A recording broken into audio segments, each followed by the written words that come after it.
Alrighty, so do you guys remember when we were going to talk about a weird lion centaur thing? Yeah, no. Welcome back to another episode of the Forgotten Race Review. My name is Tommy. In the next couple weeks, we got 2 patron snipes. One more homebrewed than the other. Today, again, Mr. Randfield requests we crack open Inner Sea Races and the Occult Bestiary to talk about the Duergar. The Dark Dwarves, right? As well as the Tyrant variant. Like we did with the Drow, yeah, why not? Let's jam them both together. If you're liking what you're seeing, like, subscribe, and ding that bell, my friends. Stay caught up on all your Pathfinder 1st and 2nd edition content, which should be coming down the road. Looks like at PaizoCon is where we're seeing it first, and we'll have it here. Today, this episode of the Forgotten Race Review is brought to you in part by Wild-Eyed Changeling. Hey Ellie, hope you're good out there. I think we're gonna TPK the party at Carrion Ground. Oopsie daisy. That's what you get when you tell the priest you were grave robbing. Anyway, let's not be salty about that and dive in, shall we? Alrighty, so the Duergar, the Dark Dwarves, are basically the equivalent of what the Drow are to the Elves. Evil twist on their more goodly cousins. They first appeared in Advanced Dungeons & Dragons 1st edition as a monster in Monster Manual 2, eventually to become a player race, and they've been with us forever and ever and ever and ever. I expect they always will. They share a lot in common with their dwarven cousins. Same height, same beards, mostly same work ethic. But in Pathfinder, when the Dwarven nations went to the surface of Golarion from the Darklands during the quest for Sky, right after a giant meteor hit the planet, and the dwarves took that as Torog ringing the call to dinner bell, essentially. Except that meant go to the surface, fight some orcs, diggy holes, y'all know how it is.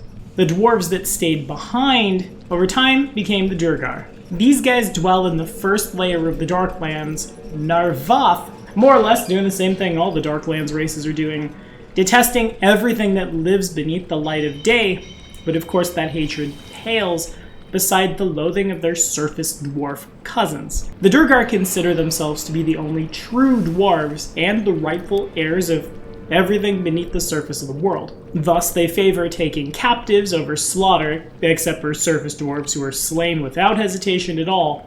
And these guys view life as ceaseless toil, ended only by death. The notion being, through ceaseless toil, anything is possible. Of course, in appearance, a Duergar looks like a dwarf except for the gray skin. Big beards, but they're always bald. Say that 10 times fast. And they possess cold and lightless eyes. You know, when you have to survive in the Darklands and you make a deal with Droskar, not unlike how the Drow did with various demon lords. Endless toil can bring you victory. Endless toil for an evil deity will keep you safe from the Umberhulks and things. Now let's look at our stats, shall we? The Duergar comes of age at 40 years old. Males range in height from 3'11 to 4'5, weighing anywhere from 164 to 262 pounds, with females coming in 2 inches shorter and 30 pounds lighter. Assuming you don't get eaten by something in the Darklands, the max age for your Duergar is 250 plus 2 percentage dice worth of years. Now, to that character sheet. The Duergar receives a +2 to its Constitution and Wisdom, but receives a -4, to its Charisma. In exchange for buffing 2 of the most powerful ability scores in the game, a Duergar with a dumped Charisma score will come in with a Charisma of 3. That's okay, that's 3 more than you probably needed anyway. They are humanoids with the dwarf subtype, with a base speed of 20 feet. Of course, like their cousin, that speed is never modified by armor or encumbrance. The Duergar can see in the dark up to 120 feet. In addition, they are immune to paralysis, phantasms, and poison. Makes sense. Seems like a logical gift from a deity to an entire race when you're fighting a bunch of spiders and things. They gain a +2 racial bonus on saves against spells and spell-like abilities. They also receive a +4 on their CMD against bull rush or trip attempts while they're on the ground.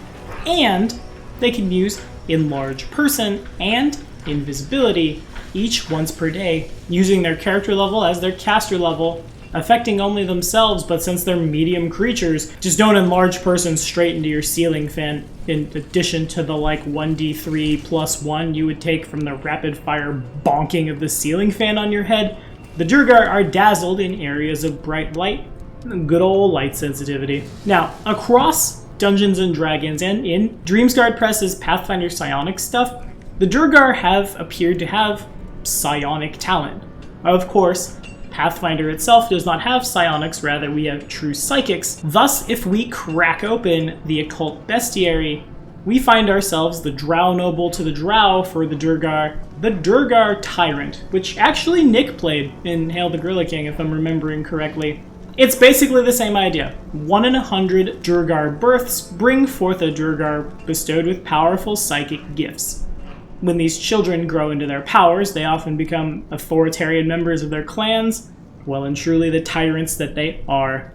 Let's look at their character sheet. Whee! The Duergar Tyrant receives a +2 to Strength, a +4 to Constitution, which is nice, a +2 to Wisdom, but a -2 to Charisma, replacing the standard Duergar ability score modifiers.